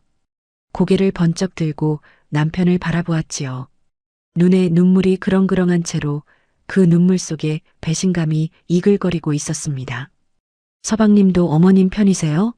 저보다 어머님 편을 드시겠다는 거예요? 편을 드는 것이 아니오. 다만 곰곰이 생각해보니 다만 뭐요? 서옥진이 고함에 가까운 소리를 질렀고 익혀는 더 이상 말을 잇지 못했습니다. 그날 밤 부부 사이에는 차가운 침묵이 내려앉았고 서옥진은 이불을 뒤집어 쓴 채 벽을 보고 누워 한마디도 하지 않았지요. 이 소식은 순식간에 고을 전체로 퍼져나갔습니다. 오씨 부인이 관례를 깨고 큰 며느리를 제쳐두고 작은 며느리에게 종가의 소임을 맡겼다는 이야기가 입에서 입으로 전해졌지요. 저작거리 안악들이 모이면 이 이야기가 빠지지 않았고 마을 사람들의 반응은 둘로 갈렸습니다. 어떤 이들은 종부 어른이 연로하시어 판단이 흐려진 것 아니냐고 수군거렸고 또 어떤 이들은 그럴 뿐이 아니신데 분명 곡절이 있을 것이라며 신중한 태도를 보였지요. 개중에는 나졸이 그 밤에 익서의 초가집까지 찾아왔다는 것을 어렴풋이 들은 이도 있어 필시 예산일이 아니었을 것이라는 말도 은근히 오갔습니다. 이 소문은 결국 안동에 있는 서옥진의 친정에까지 날아갔습니다. 소금 상단을 운영하는 거상 서만석은 이 소식을 듣고 크게 노하였지요. 딸이 시집온 지 여러 해가 지나도록 큰 며느리로서의 소임을 다해왔다고 믿고 있었던 서만석에게 이는 도무지 납득할 수 없는 처사로 여겨졌던 것입니다. 서만석은 즉시 집안의 노복 중 말솜씨가 가장 좋은 자를 골라 경주로 보냈습니다. 며칠 뒤 서만석이 보낸 노복이 종가에 당도하였습니다. 노복은 오씨 부인 앞에 엎드려 서만석의 뜻을 전했지요. 마님, 저희 나으리께서 여쭈옵기를 저희 아가씨가 무엇을 크게 잘못하였기에 소임에서 물러나게 하셨는지 그 연유를 알고 싶다 하셨습니다. 이미 백배사제를 올렸다 들었사온데 어찌하여 뜻을 거두지 않으시는지. 오씨 부인은 대청마루에 앉은 채로 그 말을 끝까지 들었습니다. 그리고 조용히 그러나 한치의 흔들림도 없이 대답했지요. 서대주에게 전하거라. 사죄를 하였다 하여 그날 밤의 무게가 가벼워지는 것은 아니다. 소임을 맡기는 일은 혼수에 많고 적음으로 정하는 것이 아니라 사람을 대하는 됨됨이로 정하는 것이라고. 증자도 없이 사람을 도둑으로 몰아 관아까지 동원하는 사람에게 이 집안의 대들보를 맡길 수는 없는 노릇이다. 큰 며느리에게서 소임을 빼앗은 것이 아니라 아직 그 소임을 맡기에 마땅한 때가 아니라는 뜻이니 친정에서 나설 일이 아니라 전하거라. 노복은 감히 더 말을 잇지 못하고 절을 올린 뒤 물러갔습니다. 친정에서 사람을 보냈다가 그대로 돌려보내졌다는 소식이 서옥진의 귀에 들어온 것은 그날 저녁이었습니다. 서옥진의 절망은 이루 말할 수 없이 컸지요. 친정 아버지까지 나섰는데도 뜻을 바꾸지 못했다는 것은 이 일이 더 이상 뒤집을 수 없는 결정이 되었다는 것을 의미했으니까요. 서옥진은 그날부터 며칠을 두문불출하였습니다. 밥도 제대로 넘기지 못했고 3월이 차를 올려도 손대지 않았지요. 방 안에 홀로 앉아 벽만 바라보는 날이 이어졌습니다. 처음에는 그저 분노만이 가득했습니다. 시어머니를 원망했고 남편을 원망했고 동서다연을 원망했지요. 세상이 불공평하다고 생각했고 자신이 잘못한 것은 그저 조심성이 지나쳤을 뿐이라고 스스로를 다독였던 것입니다. 그런데 말이지요. 며칠이 지나면서 이상한 일이 벌어졌습니다. 분노가 사나흘쯤 이어지고 나니 슬슬 다른 감정이 고개를 들기 시작한 것이었습니다. 밤마다 잠이 오지 않아 뒤척이는 시간이 길어지면서 서옥진의 머릿속에는 자꾸만 그날 밤의 장면이 되살아났지요. 대문 앞에 서 있던 눈먼 노파의 모습이 떠올랐습니다. 지팡이를 짚은 손이 가늘게 떨리고 있었고 뿌옇게 흐려진 눈두덩으로 어둠 속을 더듬으며 이 늙은이가 훔친 물건이 아니외다 하고 애써 해명하던 그 목소리가 귓가에 맴돌았지요. 그리고 그 노인을 향해 자신이 했던 행동이 마치 눈앞에서 다시 벌어지는 것처럼 생생하게 펼쳐졌습니다. 코를 틀어막고 소리치던 자기 자신의 목소리. 이 거지 노인네가 도둑질한 물건을 하며 몰아세우던 자기 자신의 얼굴. 노파의 해명을 끝까지 듣지 않고 나졸에게 기별을 넣으라 명하던 자기 자신의 매정함. 만약 그 밤 다연이 나서 주지 않았더라면 나졸들이 정말로 그 노파를 붙잡아 관하로 끌고 갔을지 모른다는 생각에 이르자 서옥진은 등골이 서늘해지는 것을 느꼈습니다. 그것은 단순히 며느리로서의 도리를 저버린 것을 넘어 자칫하면 시어머니를 죽음에 이르게 할 수도 있었던 일이었으니까요. 서옥진은 스스로에게 물었습니다. 만약 그날 밤 그 노파가 시어머니가 아니라 정말 도둑이었다 하더라도 증자도 없이 나졸을 풀어 뒤쫓게 하는 것이 옳았는가? 만약 다연이 나서 주지 않았더라면 죄 없는 늙은이 하나가 자신의 손으로 인해 어떤 봉변을 당했을 것인가? 대답은 이미 알고 있었습니다.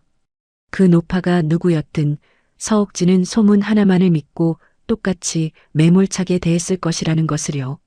그것이 바로 서옥진이라는 사람의 밑바닥이었다는 것을 이제는 부정할 수가 없었던 것이지요. 그 깨달음이 밀려왔을 때 서옥진의 분노는 조금씩 방향을 바꾸기 시작했습니다. 시어머니를 향하던 원망이 서서히 안으로 꺾여 들어오면서 그 자리에 부끄러움이라는 것이 고개를 들기 시작한 것이었지요. 처음에는 아주 작은 틈이었습니다. 분노라는 단단한 벽에 실금 하나가 가는 정도였으니까요. 그러나 그 실금은 밤마다 조금씩 벌어졌습니다. 어느 날 밤이었습니다. 잠을 이루지 못한 서옥진이 방에서 나와 마당을 거닐다 무심코 대문 앞에 섰습니다. 며칠 전 그 밤 시어머니가 서 있던 바로 그 자리였지요. 서옥진은 대문 안쪽에 서서 밖을 바라보았습니다. 돌계단 아래 지팡이를 짚은 노파가 떨고 있던 그 자리를 바라보았지요. 지금은 아무도 없었습니다. 돌계단 위에 달빛만 하얗게 내려앉아 있을 뿐이었어요. 서옥진은 한참 동안 그 빈자리를 바라보았습니다. 여름밤 바람이 불어와 풀어헤친 머리카락을 흩날렸고 후텁지근한 공기가 맨발을 훑고 지나갔지요. 그때 서옥진의 머릿속에 시어머니가 했던 말이 떠올랐습니다. 사람을 대하는 법은 그 사람이 내게 이로울 때와 해로울 때가 달라서는 안 되는 것이다. 그 말이 대문 앞 고요한 밤 공기 속에서 유난히 또렷하게 울렸습니다. 서옥진은 고개를 숙였습니다. 눈물이 한 방울 맨발 위로 떨어졌지요. 이번에는 억울한 눈물이 아니었습니다. 자기 자신이 부끄러워서 흘리는 눈물, 그 눈물은 처음이었던 것이랍니다. 서옥진은 방으로 돌아가 이불 속에 누웠으나 잠은 오지 않았습니다. 대신 머릿속에 하나의 장면이 자꾸 그려졌지요. 만약 그날 밤 자신이 대문을 열고 그 노파의 말을 끝까지 들어주었더라면, 만약 나조를 부르기 전에 노파가 내미는 물건을 찬찬히 살펴보았더라면, 만약 매몰찬 말 대신 어르신 힘드시겠소 하는 말을 건넸더라면, 지금 이 소임을 쥐고 있는 것은 자신이었을지도 모른다는 생각이 들었습니다. 그런데 그 순간 서옥진은 문득 깨달았습니다. 그 만약은 이미 지나간 일이고 그 만약을 앞으로의 현실로 만들 수 있는 것은 지나간 후회가 아니라 앞으로의 선택이라는 것을요. 분노의 벽에 난 실금이 그 밤을 지나며 한 뼘쯤 더 벌어졌습니다. 여름이 가고 어느덧 가을이 찾아왔습니다. 경주 고을 들녘에는 벼이삭이 누렇게 익어가고 있었고 아침 저녁으로 부는 바람에는 제법 서늘한 기운이 실려 있었지요. 저작거리에는 가을 거지를 앞두고 마지막 장이 서는 날이라 사람들의 발걸음이 유독 분주했습니다. 곡식전에는 핵곡식이 자루째 쌓여 있었고 포목전에는 겨울을 대비한 두꺼운 무명이 걸려 있었으며 떡집 앞에는 김이 모락모락 오르는 시루떡과 인절미가 소반 위에 가지런히 놓여 있었지요. 그런데 그의 가을은 마냥 풍성한 가을이 아니었습니다. 여름철 내내 비가 고르지 못하여 논밭 곳곳에 마른 피해가 컸던 까닭이었지요. 형편이 어려운 소작농들 사이에서는 벌써부터 겨울 양식을 걱정하는 한숨소리가 새어나오고 있었고 마을 밖에서는 소문을 듣고 떠도는 유람민들이 하나둘 경주 근방을 어슬렁거리기 시작했던 것입니다. 그날 서옥진은 몸종 3월을 데리고 저작거리로 나섰습니다. 겨울을 대비해 무명피를 좀 끊어오려는 걸음이었지요. 몇 달 전 같았더라면 서옥진은 가마를 타고 다녔을 것이나 소임을 다연에게 넘긴 뒤로는 웬일인지 두 다리로 걷는 일이 잦아졌습니다. 저작거리를 걸으며 사람 사는 모습을 눈에 담는 것이 어느새 서옥진에게도 낯설지 않은 일이 되어 있었던 것이지요. 포목전에서 무명피를 고르던 서옥진의 귀에 문득 저만치 떡집 쪽에서 큰 소리가 들려왔습니다. 사람들이 웅성거리며 모여드는 소리였지요. 3월이 먼저 그쪽을 살피더니 서옥진의 소매를 잡아 끌었습니다. 마님, 저기 떡집 앞에 무슨 소란이 난 것 같아요.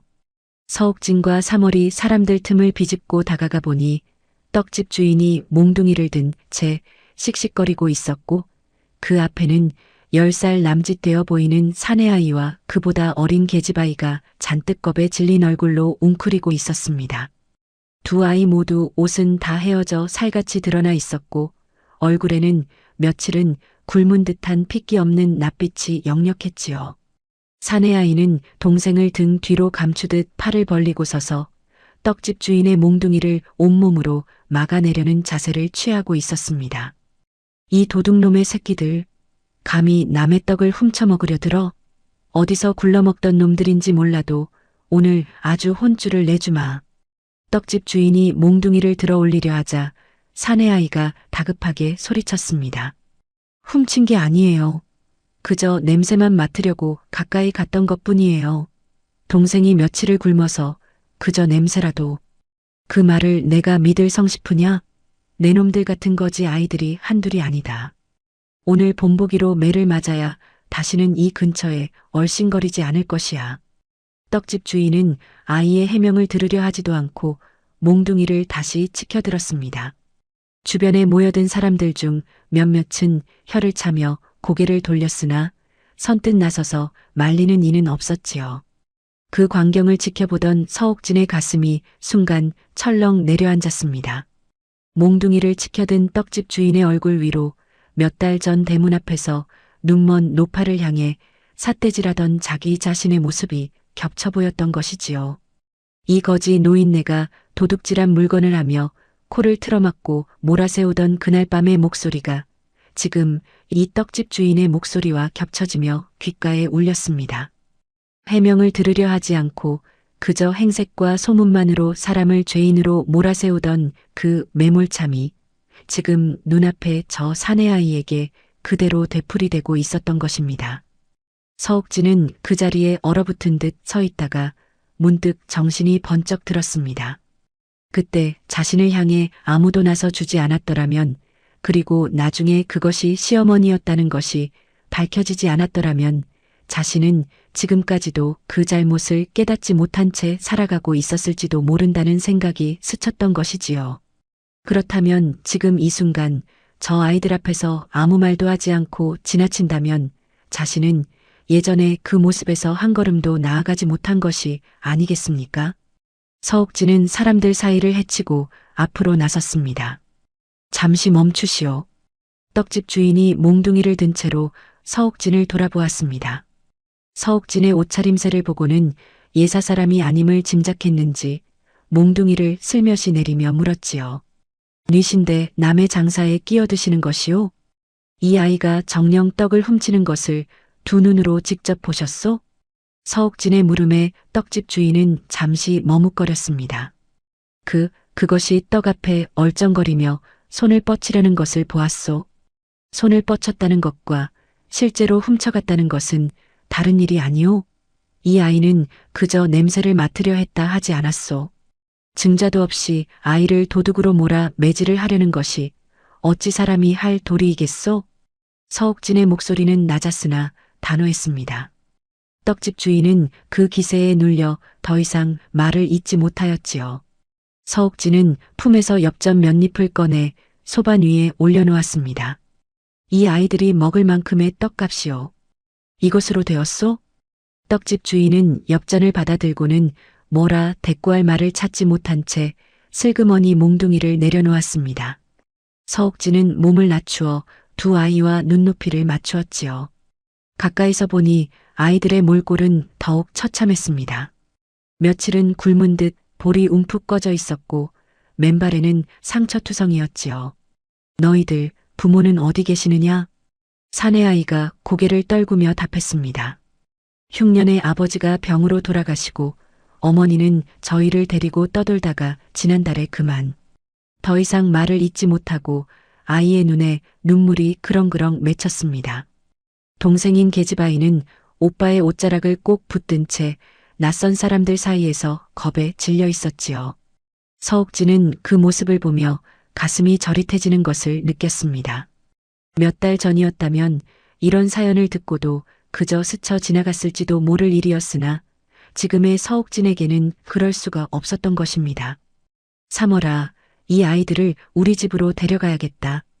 3월은 잠시 놀란 얼굴을 하였으나 이내 고개를 끄덕였습니다. 서옥진이 요즘 들어 부쩍 달라졌다는 것을 3월은 곁에서 누구보다 잘 지켜보아 왔던 것이지요. 집으로 돌아온 서옥진은 곧바로 부엌에 물을 데우게 하였습니다. 3월이 대야에 물을 담아 아이들을 씻기려 다가서자 서옥진이 손을 내저으며 말했습니다. 내가 직접 하겠다. 3월은 의아한 표정을 지었으나 서옥진의 눈빛이 평소와 다르다는 것을 느끼고는 조용히 물러섰지요. 서옥진은 소매를 걷어붙이고 사내아이부터 씻기기 시작했습니다. 때가 켜켜이 앉은 목덜미와 발등을 무명천으로 정성스레 닦아내는 그 손길에는 조금의 꺼림도 없었지요. 아이의 몸 곳곳에 남은 생채기를 볼 때마다 서옥진의 마음은 더욱 무거워졌습니다. 이 아이가 그동안 얼마나 고단한 나날을 보냈을지 그 세월이 손끝을 통해 고스란히 전해지는 듯 했던 것입니다. 계집아이를 씻길 때는 더욱 조심스러웠습니다. 헝클어진 머리카락을 곱게 빗겨주고 때가 낀 손톱 밑까지 하나하나 닦아내며 서옥진은 나직이 말을 건넸습니다. 이제 무서워하지 않아도 된다. 여기서는 아무도 너희를 해치지 않을 것이야. 계집아이는 낯선 사람의 손길이 처음에는 어색한 듯 몸을 움츠렸으나 서옥진의 다정한 손길이 이어지자 조금씩 긴장이 풀리는 기색을 보였습니다. 몸을 씻긴 뒤 서옥진은 3월에게 자신이 어린 적 입던 옷 중 아직 남아있는 것들을 꺼내 오게 하였습니다. 크기가 맞지 않아 소매를 접고 밑단을 줄여야 했으나 그래도 헤어진 누더기보다는 훨씬 나은 옷이었지요. 아이들에게 새 옷을 입히고 나니 며칠 전까지만 해도 거짓골이었던 그 모습이 어느새 말끔한 아이들의 모습으로 바뀌어 있었습니다. 서옥진은 이번에도 직접 부엌으로 들어가 저녁을 지었습니다. 흰쌀밥을 짓고 된장국을 끓이고 계란찜까지 곁들여 소반 위에 정성껏 차려냈지요. 아이들 앞에 밥상을 내놓으며 서옥진이 말했습니다. 천천히 먹거라. 체하지 않게. 사내아이는 수저를 들면서도 자꾸만 서옥진의 눈치를 살폈습니다. 이런 호의를 받아본 적이 오랜만이라 아직 이 상황이 믿기지 않는 듯 했지요. 서옥진은 그 모습을 보며 조용히 미소를 지었습니다. 어서 먹어. 이제 이 집에서 며칠은 편히 지내도 된단다. 계집아이가 밥 한 술을 크게 떠 입에 넣더니 참았던 눈물을 뚝뚝 흘리기 시작했습니다. 서옥진은 그 작은 어깨를 가만히 쓸어주었지요. 밥을 먹는 아이들의 모습을 지켜보며 서옥진의 눈시울도 붉어졌습니다. 저녁 무렵 서당 일을 마치고 돌아온 이켜는 마당에서 낯선 아이들을 보고는 놀란 얼굴로 아내에게 물었습니다. 이 아이들은 누구요? 서옥진은 그날 있었던 일을 차분히 설명했습니다. 이야기를 다 들은 이켜는 한동안 말없이 아내를 바라보았지요. 그러다 나직이 입을 열었습니다. 당신이 참 많이 달라졌구려. 서옥진은 그 말에 아무 대답도 하지 않았으나 입가에 옅은 미소가 번졌습니다. 이 소식은 곧 종가에도 전해졌습니다. 오씨 부인은 며느리가 저작거리에서 굶주린 남매를 거두어 왔다는 이야기를 듣고 두 며느리를 함께 종가로 불렀지요. 소반에는 된장국과 나물 몇 가지, 그리고 다연이 가져온 인절미가 소박하게 차려져 있었습니다. 서옥진과 다연이 나란히 앉았습니다. 오씨 부인이 서옥진을 바라보며 물었지요. 큰아가 저작거리에서 아이들을 거두어 왔다고 들었다. 무엇이 너를 그리 움직이게 하였느냐? 서옥진은 잠시 고개를 숙였다가 천천히 답했습니다. 떡집 주인이 그 아이들을 도둑으로 몰아세우는 것을 보는데 문득 어머님이 떠올랐습니다. 증자도 없이 사람을 죄인으로 만드는 것이 얼마나 무서운 일인지 소부가 그때 어머님께 직접 겪게 해드리지 않았습니까? 그 아이를 보며 그날의 소부 모습이 겹쳐져서 도저히 그냥 지나칠 수가 없었습니다. 오씨 부인은 그 말을 듣고 한참 동안 말이 없었습니다. 그러다 나직이 고개를 끄덕였지요. 잘하였다. 다연이 그 이야기를 듣고는 서옥진을 향해 환하게 웃으며 말했습니다. 형님, 참으로 장하십니다. 그 아이들은 지금 어찌 지내고 있나요? 우선은 우리 집에서 지내게 하고 있네. 형편이 나아지는 대로 마땅한 자리를 찾아주려 하네만. 제가 도울 일이 있으면 말씀하세요. 옹기든 곡식이든 힘닿는 대로 보태겠습니다. 서옥진은 그 말에 진심으로 고마운 마음이 들었습니다. 예전 같았으면 자존심 상해 받아들이지 못했을 호의였으나 지금은 그것이 그저 순수한 마음에서 나온 것임을 알 수 있었던 것이지요. 고맙네, 동서. 두 며느리 사이에 흐르는 공기가 그 어느 때보다 따뜻했습니다. 밥상을 물린 뒤 오씨 부인은 대청마루에 나와 앉았습니다. 두 며느리도 따라 나와 양옆에 자리를 잡았지요. 가을밤 바람이 마당을 가로질러 불어왔고 감나무 가지에 매달린 붉은 감이 어둠 속에서도 은은하게 빛나고 있었습니다. 오씨 부인은 한참 동안 그 풍경을 바라보다가 천천히 입을 열었습니다. 큰아가, 작은아가, 이 어미가 하나만 당부하마. 두 며느리가 동시에 고개를 숙여 예를 갖추었습니다. 곳간의 곡식은 쌓이고 또 줄어드는 것이나 사람 사이의 정은 한 번 쌓이면 쉬이 무너지지 않는 법이니라. 오늘 큰아가가 저작거리에서 보여준 그 마음이 바로 이 어미가 바라던 것이었다. 오씨 부인은 잠시 멈추었다가 말을 이었습니다. 내가 눈 감은 뒤에도 이 집 대문을 두드리는 이가 있거든. 그 사람의 행색이 아니라 그 사람의 사정을 먼저 헤아려라. 소문 하나만 믿고 사람을 죄인으로 몰아세우는 것도 겉모습만 보고 매질을 하려는 것도 모두 사람의 도리가 아니니라. 서옥진은 고개를 숙인 채 눈시울을 붉혔습니다. 다연도 조용히 그 말을 새겨듣고 있었지요.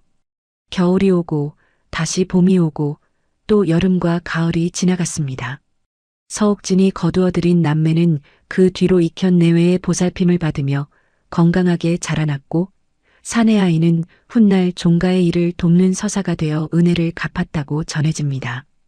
마을 사람들은 이 이야기를 이렇게 전했습니다. 종부 오씨 부인이 눈먼 박물장수로 변장하여 두 며느리를 시험했고 큰 며느리는 소문 하나만 믿고 시어머니를 도둑으로 몰아세웠으나 훗날 저작거리에서 억울하게 누명 쓴 아이들을 보고 스스로 잘못을 뉘우쳐 그들을 구해냈다는 이야기를요. 사람들은 이것을 진정한 권선징악의 이야기라 하였지요. 오 씨 부인은 살아생전 이렇게 말했다고 합니다. 복이 어디 하늘에서 절로 내려오는 것이더냐. 사람 사이에서 나오는 것이지. 사람을 따뜻하게 대하는 이에게는 따뜻한 사람이 모이는 법이니라. 감나무 아래에서 오 씨 부인이 전해준 그 말은 오랫동안 경주 고을에 남았습니다. 사람의 속내는 아무도 보지 않는다고 생각할 때 비로소 그 얼굴을 내미는 법이라는 이야기이지요. 행색이 남루하다 하여 그 마음까지 남루한 것은 아니었으니까요. 사람을 저울질하던 눈보다 결국 사람을 품어주는 손이 더 멀리, 더 오래 가는 법이었던 것입니다. 그리고 한번 어긋났던 마음도 스스로를 돌아볼 줄만 안다면 언제든 다시 바로 설 수 있다는 것을 이 종가의 이야기가 조용히 일러주고 있었던 것이랍니다. 오늘도 끝까지 들어주셔서 감사합니다. 이 이야기가 마음에 작은 울림이 되었다면 좋아요와 구독 부탁드립니다. 다음 이야기에서 다시 뵙겠습니다.